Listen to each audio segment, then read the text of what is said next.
part 1?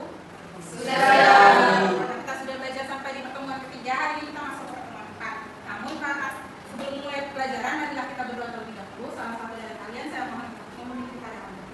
Silakan memulai. Baik teman-teman, sebelum kita mulai pelajaran pada hari ini, alangkah baiknya kita berdoa agar pelajaran kita lancar sampai selesai. Berdoa mulai.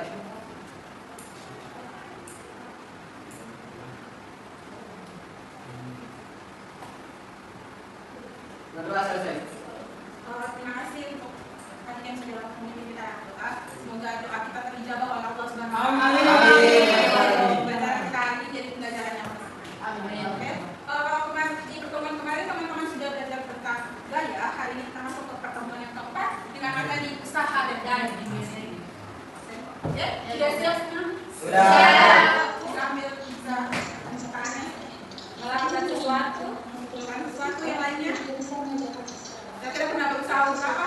Berusaha untuk lulus kali, berusaha untuk bisa mengaji, berusaha untuk apa? Ibu, berusaha untuk mengerjakan skripsi. Berusaha untuk mengerjakan skripsi. Teman-teman bisa lihat di sini ada sebuah air terjun. Pernah air terjun? Pernah. Pengalaman apa yang dapat dari air terjun? Keindahan. Kalau pernah lihat kincirnya? Pernah. Pernah itu. Kalian pernah ke Sumba? Belum. Teman-teman bisa lihat salah satu contoh dari konsep usaha. Semoga semua bisa ke Sumba, sebuah tempat yang indah sekali untuk ditemui dan bisa dijadikan pelajaran untuk teman-teman semua. Ya. Jadi belajar fisika itu bukan sekadar belajar rumus saja, tapi teman-teman bisa melihat keindahan dari fisika, keindahan dari alam, dari konsep fisika. Oke? Hari ini kita punya dua tujuan utama pembelajaran. Teman-teman akan belajar untuk menginterpretasikan konsep usaha dan energi serta satuannya dalam satuan internasional. Kemudian teman-teman harus mendeskripsikan berbagai bentuk energi dan menganalisis hubungan antara usaha dan energi dalam konteks kearifan lokal Nusa Tenggara. Dari tujuan-tujuan ini harus teman-teman dapatkan dari perkuliahan hari ini. Bisa dipahami teman-teman? Bisa.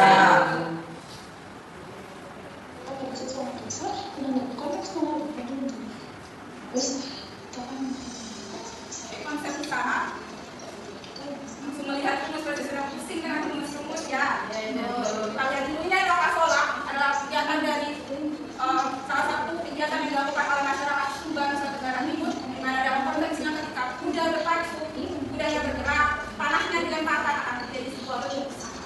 Ini sudah, jadi usaha itu nyata ada di lapangan yang bisa terlihat dan bisa dilihat dari teman-teman lihat lagi.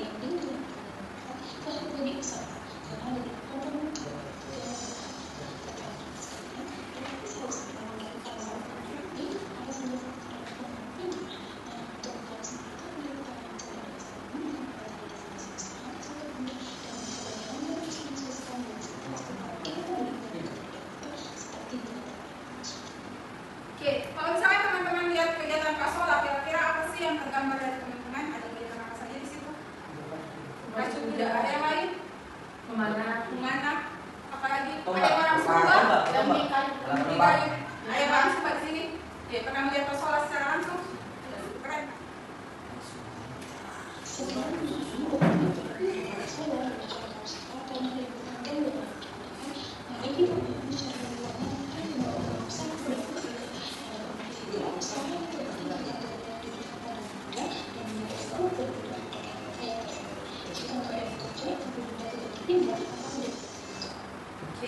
Kalau konsep usaha dalam kehidupan sehari-hari ketika teman-teman bergerak, kalian bisa mengatakan ada usaha. Tapi dalam secara konsep fisika, usaha itu bisa terjadi ketika teman-teman bergerak dan ada perpindahan. Misalkan ketika saya berdiri di sini, terus saya berjalan beberapa langkah ke sini, maka saya dikatakan melakukan usaha. Tapi ketika saya kembali lagi ke tempat yang sama, maka dikatakan saya tidak melakukan usaha. Bisa dipahami? Jadi kalau misalkan konteks biasa teman-teman kalau sudah berusaha ya sudahlah, tidak kita Allah sudah berusaha. Tapi kalau dalam konteks fisika, usaha itu bisa terjadi ketika ada perpindahan. Bisa dipahami? Bisa. Kita masuk ke yang paling dikunci oleh teman-teman. Bisa. Tapi teman-teman lihat dulu gambar yang ada di sini. Di situ ada gambar seorang anak yang sedang mendorong tembok. Ya. Yang kedua seorang anak yang sedang bersepeda.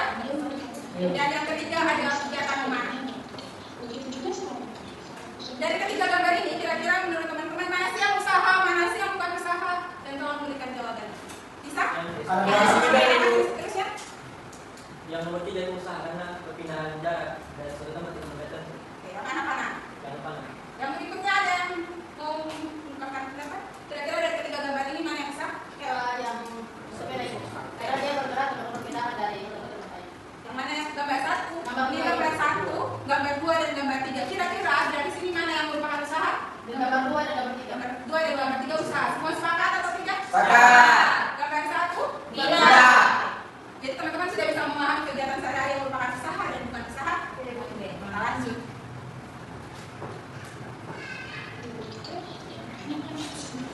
Itu walaupun dia mendorong sekuat tenaga, apapun yang terjadi ketika temboknya tidak bergerak, tidak ada usaha di dalam. Oke?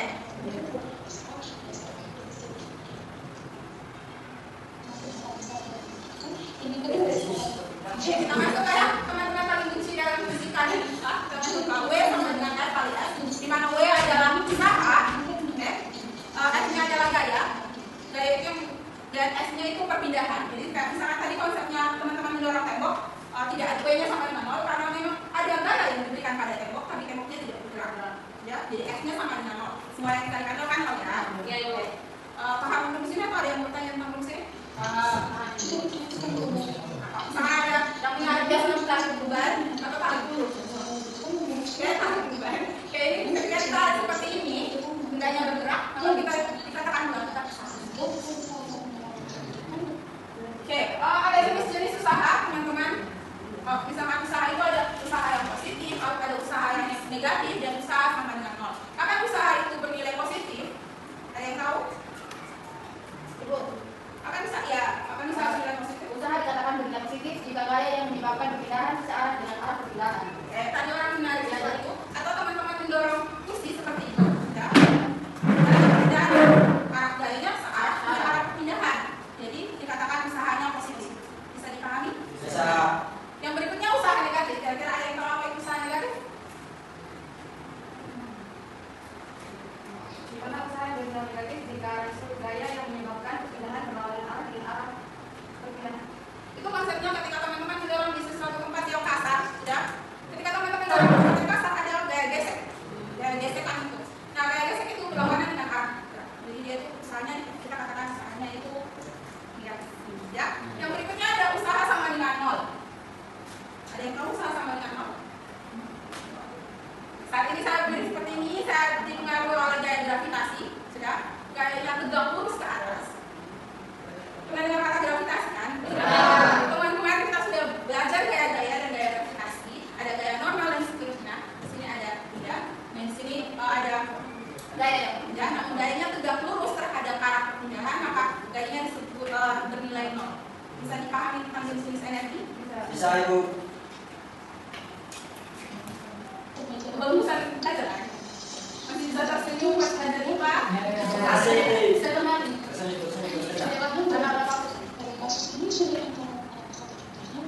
Oke, kalau misalkan yang tadi usahanya itu hanya satu usaha yang dikerjakan, misalkan saya biasa saja ini ada satu usaha saja yang teman-teman ya. Namun pada kenyataannya dalam kehidupan sehari ketika saya berdiri ini pun ada gaya yang dikerjakan saya, gaya gravitasi. Kalau misalkan tidak ada gaya gravitasi, tapi saya melayang, ya teman-teman usaha. Ada gaya normal dari saya sehingga saya bisa mengumpulkan. Jika jalan ini ada gaya semua. Jadi kalau misalkan teman-teman ada gaya semua. Pernah ke OLH lah? Belum. Setelah saya dari Pakistan, kita baca energinya, ya. Pernah ke OLH atau pernah ke TTS? TTS pernah. Belum. Belum. Belum. Oke. Ketika atau ada kunci lainnya selain OLH lah? Venesu. Venesu. Ya, ada Venesu lainnya? Ada kunci apa lagi? Banyak. Susun. Jadi kita belajar dulu OLH lah. Nanti kalau misalkan ada waktu dan kesempatan bermain memang ke OLH lah kan? Karena di situ kita bisa belajar konsep energi. Oke? OLH itu terkenal dengan air terjunnya sampai 7 tingkat. Wow. Adanya di Nusa Tenggara Timur, maka bangga menjadi warga masyarakat Nusa Tenggara Timur. Konsepnya ketika teman-teman juga bisa kalau berkreasi, teman-teman tetap bisa memahami konsep energi yang kehidupan sehari-hari. Keren kan Siska? Ya. Keren itu kalau kata orang baru. Tahukah kamu kenapa apa terjunnya energi? Belum pernah. Energi apa? Belum tahu. Di dalam air terjun sebenarnya punya energi, air punya energi karena dia punya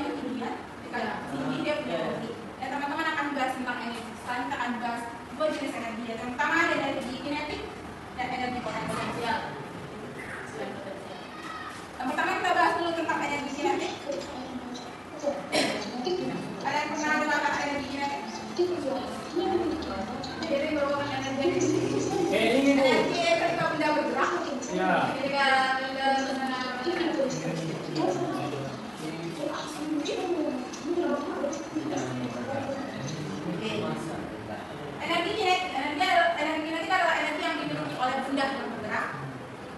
Jadi ketika dia bergerak maka dia punya energi kinetik. Jadi kayak kalau tadi konsep air terjun, ketika airnya turun ke bawah, awalnya dia punya energi potensial, tapi ketika dia bergerak ke bawah, dia punya energi kinetik. Nah, energi kinetik ini besarnya sama dengan setengah dikali massa dikali kecepatan. Kecepatan apa? Kecepatan benda tersebut bergerak. Oke, jadi kalau ditanya berapa sih besar EK-nya, EK sama dengan setengah mv kuadrat. Di mana EK adalah energi kinetik dalam satuan joule, massa dalam satuan apa? Kilogram. Dan V kecepatan dalam satuan meter per second. Oke, bisa dipahami tentang konsep energi kinetik? Bisa pahami, Bu. Oke, kalau paham, kalau misalkan saya punya benda, sebuah bola, ditendang sampai nggak sampai bola, berarti bisa tahu lah ketika benda itu bergerak, EK-nya sama dengan setengah mv kuadrat. Berat bola biasa berapa? 2 kilo. Apa tuh? Berapa berat bola yang kita berapa? Kira-kira 2,5 kilogram ya. Oke, setengah kilo bisa ya? Atau lebih kecil dari itu? Jadi kalau dengan 2,5 kilogram bisa diterima untuk besar bola? Bisa, Bu. Oke. Jadi setengah masanya adalah 0,25 kilogram. Jadi V-nya ketika paling cepat bola itu ditendang berapa sih kecepatannya? Sampai tendang bola paling besar? Apa kecepatan yang bisa ditendang Ronaldo, Messi dan seterusnya, kira-kira kecepatan paling besar berapa? 5 menit. Kecepatannya berapa? Nonton bola, hanya nonton bola, saya tidak pernah bola, ada energi. Berapa? Kita misalkan saja ya, misalkannya 2 meter per second lah, ya. Berapa EK-nya? Setengah kali 0,25 dikali 2, hasilnya berapa? 0,25 joule. Pertanyaan energi kinetik bisa teman-teman? Bisa. Awal dari energi kinetik itu, karena salah satu bentuk energi itu adalah energi potensial. Dimana ada yang tahu energi potensial? Energi yang disimpan. Energi potensial adalah energi yang dimiliki oleh zat yang punya kimia.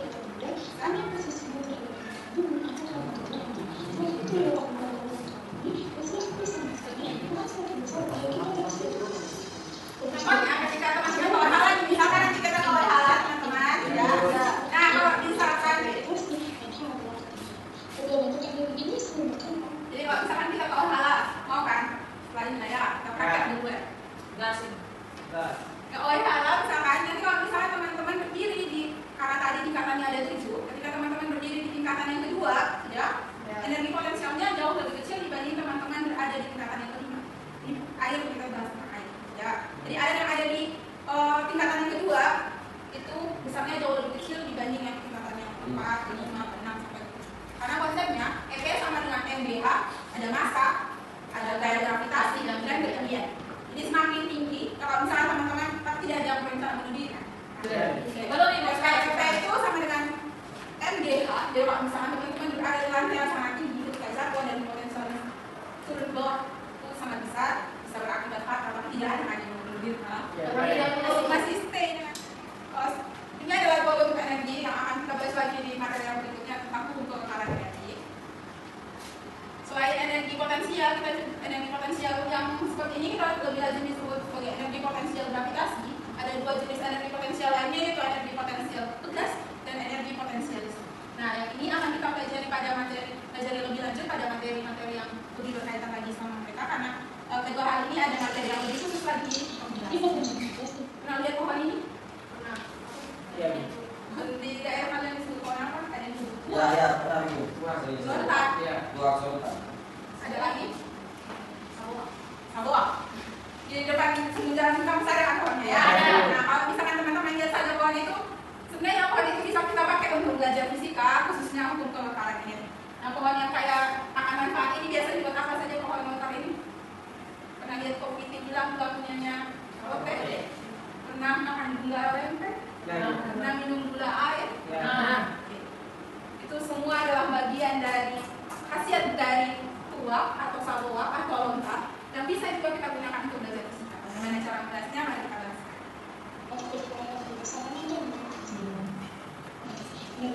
Oke, tadi kan sudah ada energi apa? Energi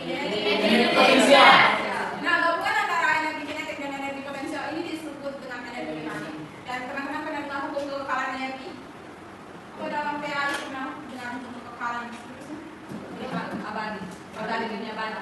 Oke, dalam konteks ini energi juga disebut abadi dan kekal karena energi itu hanya bisa berubah dari satu bentuk energi ke bentuk lainnya, tapi tidak pernah hilang.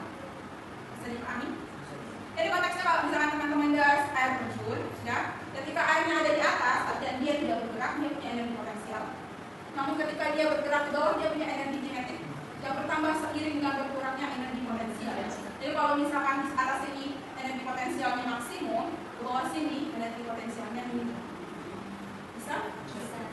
Jadi energi mekanik dapat didefinisikan sebagai jumlah energi potensial dan energi kinetik yang dimiliki oleh suatu benda yang bisa juga disebut sebagai energi total. Ini adalah hukum kekekalan energi yang menyatakan dalam suatu sistem gerak besarnya energi mekanik selalu tetap. Masih semangat kan? Masih. Masih semangat kalian seperti energi kinetik dan energi potensial kekal sampai setelah pelajaran saya. Oke.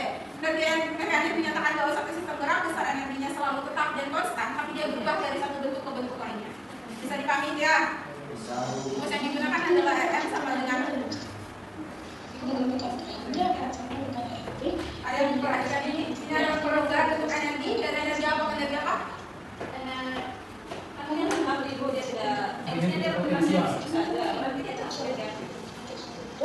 Maksudnya ini ketika ini ya berarti ada perubahan energi listrik. Jadi energi gerak bisa dipahami.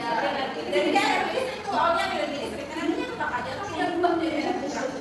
Ketika teman-teman pakai listrik seperti ini, pakai kipas angin, pakai listrik di depan itu berkurang, energinya berkurang.